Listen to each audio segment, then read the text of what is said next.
Hi everyone, in this video we will be discussing about the proxy design pattern. So this is the last second design pattern in the structural design pattern type series.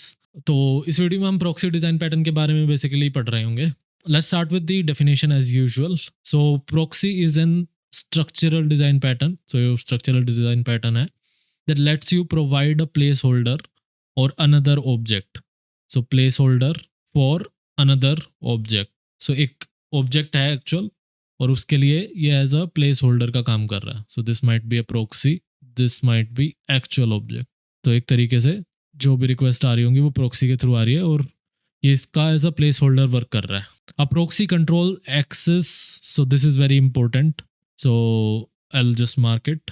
A proxy control access to the original object, allowing you to perform something either before or after the request gets through the original object.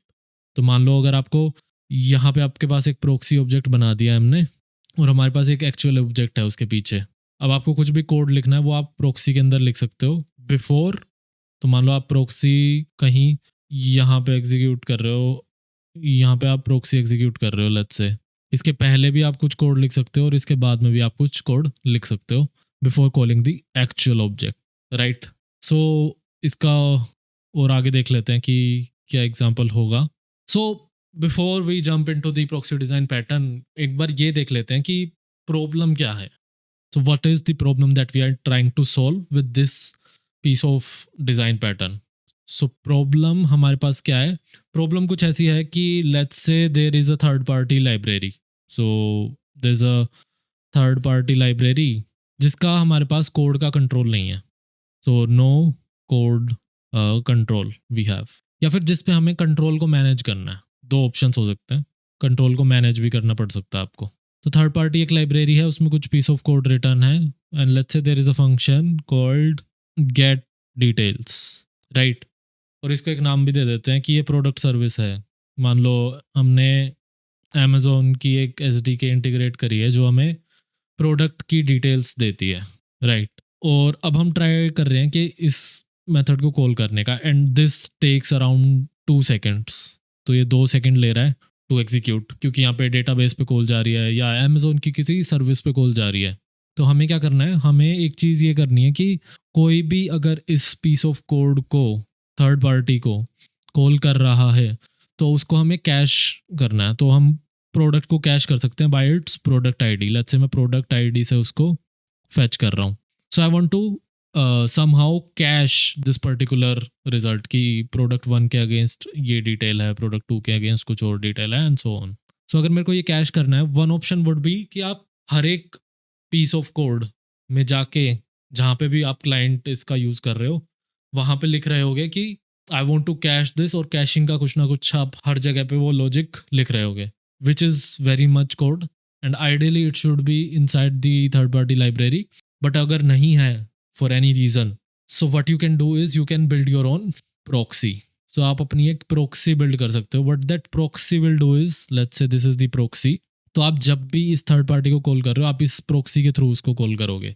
So this is my proxy product service, I'll say product service. इसके through आप इस method को, जो भी gate details method है, उसको call करोगे और यहाँ पे अपना आप कैशिंग का लॉजिक लिख सकते हो. You can write your caching logic here. So this is how you can, what this is the problem as well as the solution for this problem. So problem थी कि हमारे पास एक थर्ड पार्टी कोड है, उसमें हमें कुछ fix करना है, लेट्स से कैश करना है, कुछ लॉग करना है या ABCD कुछ भी हो सकता है.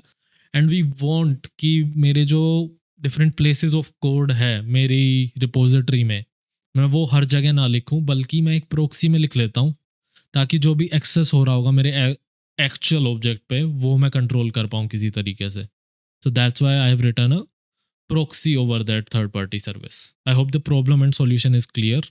Now let's start with the structure. So एक बेसिक सा हम स्ट्रक्चर देख लेते हैं कि जनरली क्या स्ट्रक्चर होता है for a proxy design pattern. So proxy design pattern में बेसिकली ऐसा कुछ स्ट्रक्चर होता है कि हमारे पास एक इंटरफेस होता है सबसे ऊपर.